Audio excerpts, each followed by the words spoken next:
একে আর্থিক সহায়তা করে যাতে এই পড়াশোনাটা কমপ্লিট করতে পারে তার ব্যবস্থা করবে। তো আজকে আমরা তার বাড়িতে এসেছি সেই খবরটাই দিতে।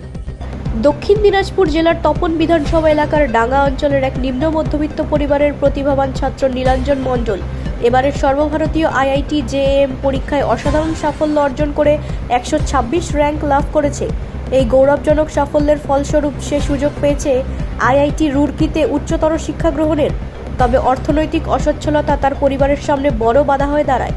বিষয়টি জানতে পারার পর আইআইটি রুরকির কর্তৃপক্ষের সঙ্গে সরাসরি যোগাযোগ করে ভারত সরকারের উত্তর পূর্বাঞ্চল উন্নয়ন ও শিক্ষা মন্ত্রকের প্রতিমন্ত্রী তথা বালুরঘাট লোকসভা কেন্দ্রের সম্মানীয় সাংসদ ডক্টর সুকান্ত মজুমদার মহাশয়, যাতে নীলাঞ্জনের উচ্চশিক্ষার পথে আর কোনো আর্থিক প্রতিবন্ধকতা না থাকে।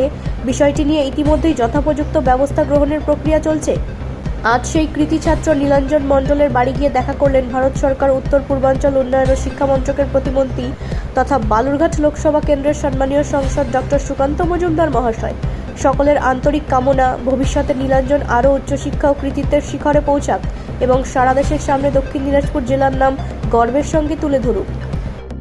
দেখুন, আমাদের অত্যন্ত দুস্থ পরিবারের ছেলে নীলাঞ্জন, ও আইআইটি রুরকি, সেই আইআইটি রুরকিতে ও এমএসসি জিওলজি করার জন্য চান্স পেয়েছে। এমএসসি জিওলজিতে এমএসসি করার জন্য তার আগে ও দুর্গাপুর গভর্নমেন্ট কলেজ থেকে বিএসসি জিওলজিতে কমপ্লিট করে। তো আর্থিক সামর্থ্য না থাকার জন্য বেচারা পড়তে পারছিল না। চান্স পাওয়ার পরেও, পরীক্ষা দিয়ে চান্স পাওয়ার পরেও ও সেই পড়ার সুযোগ পাচ্ছিল না।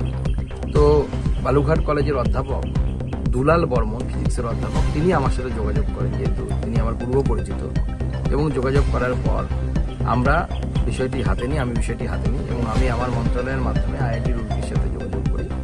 আইআইটি রুরকির সাথে কথা হয়েছে, ওরা ওদের অ্যালুমনি যে অ্যাসোসিয়েশন আছে সেই অ্যাসোসিয়েশনের মাধ্যমে, এবং আমরা চাই যে ও জীবনে প্রতিষ্ঠিত হোক, এই জেলার নাম উজ্জ্বল করুক এবং আগামী দিনে নিজের পরিবার এবং নিজের এলাকার জন্য কাজ করুক।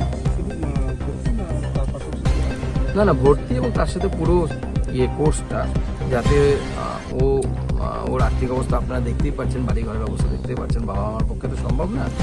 আমরা সেইভাবে করানোর চেষ্টা করছি, যাতে ওই অ্যাসোসিয়েশনের মাধ্যমে বা অ্যালুমনি যে ফেডারেশন আছে সেই অ্যালুমনাই ফেডারেশনের মাধ্যমে যেন ওর পড়াশোনাটা পুরোটা হয় এবং ওকে যেন কষ্ট করতে না হয় বা পরিবারকে যেন এই বিষয়ে চিন্তা করতে না হয়। ব্যুরো রিপোর্ট, রাষ্ট্রীয় প্রসার বাংলা।